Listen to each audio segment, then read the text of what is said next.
Well, we're going to continue now our special coverage of the 75th anniversary of the liberation of Auschwitz, the concentration and death camp where over 1 million people were killed, the vast majority of them Jews.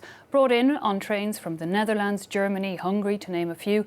A series of photographs taken by SS and Nazi officers give us an idea of what happened to people after they arrived, how they were separated, some sent to work, others directly to the gas chambers.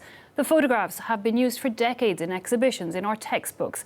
How we look at history is invariably shaped by the photographs we see. So what does this mean when the vast majority of pictures were taken by the perpetrators of the violence? To give us his perspective, we're joined now by historian Christoph Kreutzmüller. Mr. Kreutzmüller, thanks so much for your time. And can I start simply with that question? The photographs we have, mostly from the Nazi camps, were taken by Nazi officers. How do you think that's changed the picture of history that we have? It presents a history that is shaped by the view that Jews are just mere victims, that you don't really, that they don't offer like resistance, that the murdering program is a smooth running program.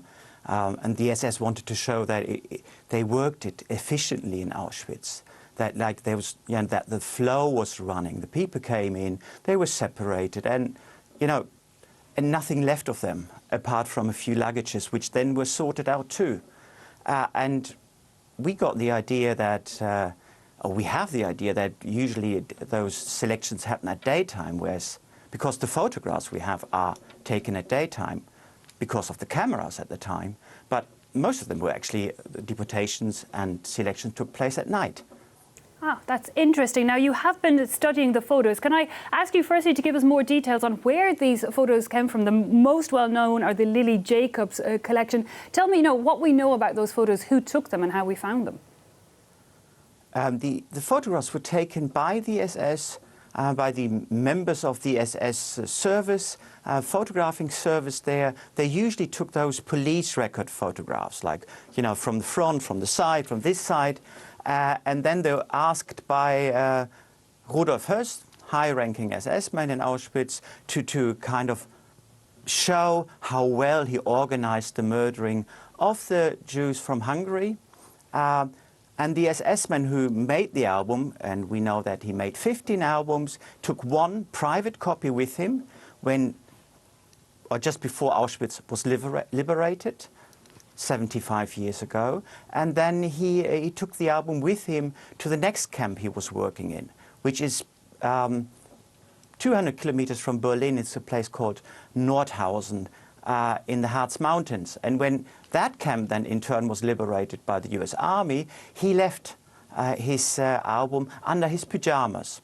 And then a liberated woman came in, looking for clothes, looking for something to warm herself in April 1945, and she just found the album, opened it, and thought, "Oh, this is the Rebbe of my town," and then opened it and thought, "Oh, this is my family," and because it was her family, she took the album with her, and then Serge Klaasfeld discovered that a lot later, 35 years later. Discovered that woman, she had married, changed her name, lived in Florida already, and convinced her to give the album to Yad Vashem and to make it public. Indeed. So we have got the album now and can look at it now and discuss it. Indeed, we have the album. Thanks. You mentioned Serge Klaasfeld, who is a quite renowned lawyer who has brought a lot of the perpetrators from that Nazi time to before the courts. So we'll say one truth in these pictures. They were propaganda photos.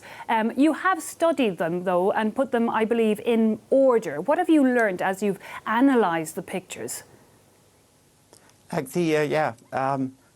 like my colleagues, Tal Brüttmann, Stefan Hörtler, and I we're finding that, there was, usually it was the story that it was just one transport. And then we found, oh, this is rain, this is sun coming from this side and this side, and, it didn't fit. And then we ordered them and found, okay, it's 10 series the photo album consists of. And if you look at them, you find that the processes change. Like the SS is adapting to the ramp, this new ramp they built, and change patterns how they behave. And we could identify perpetrators, which we thought like as Germans, Stefan Hörtl and I thought was very important to really clearly identify people who did it, and we could identify someone who, in a trial in Germany in the 60s, was actually acquitted because like there was no evidence to the court could find against him, no convincing evidence, even though the court at the time had the photographs.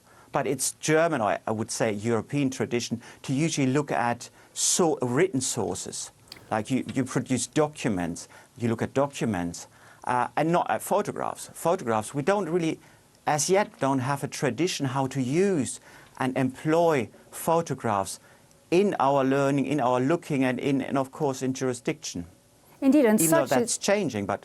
Into the bargain, you say it's such an important source of evidence. You mentioned there the fact that we don't perhaps rely on photos enough to look at our history. And I've read interviews that you've given about also the Nazis seem to have used photography, encouraged it during their time. It was a propaganda tool. But you often remarked about the family albums that you've seen from the time of the Nazi era and the photos that are missing during that time. And can you tell me a bit about that and the impact that has on how people deal with history today?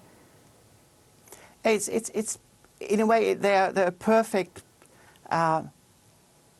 mirror of German society, that you can, like if you go on a flea market nowadays, you can buy a photo album, and then often you find that those seemingly very incriminating photographs are torn out.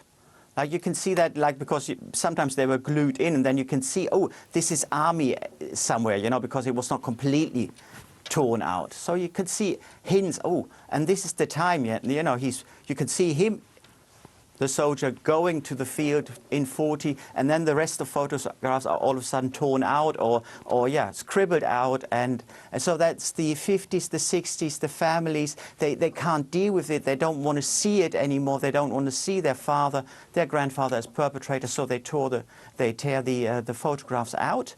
And that produces, of course, the hole in tradition we had for a very long time, till actually then, like in the 90s, the new generation started asking the question, like, what did you do?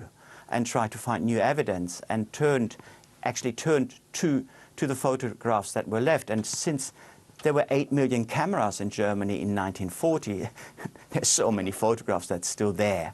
And that you know, there some are gone, but still, some are still there, and we have to learn how to look at them. It sounds like we have an awful lot we can still learn about the Holocaust and what exactly took place. Mr. Christoph Kreutzmüller, thanks so much for your time and giving us an insight into that collection of photos that are out there.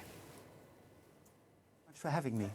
And good. Mr. Christoph Kreutzmüller, there, historian based in Berlin, who has worked on a number of exhibitions on the Holocaust.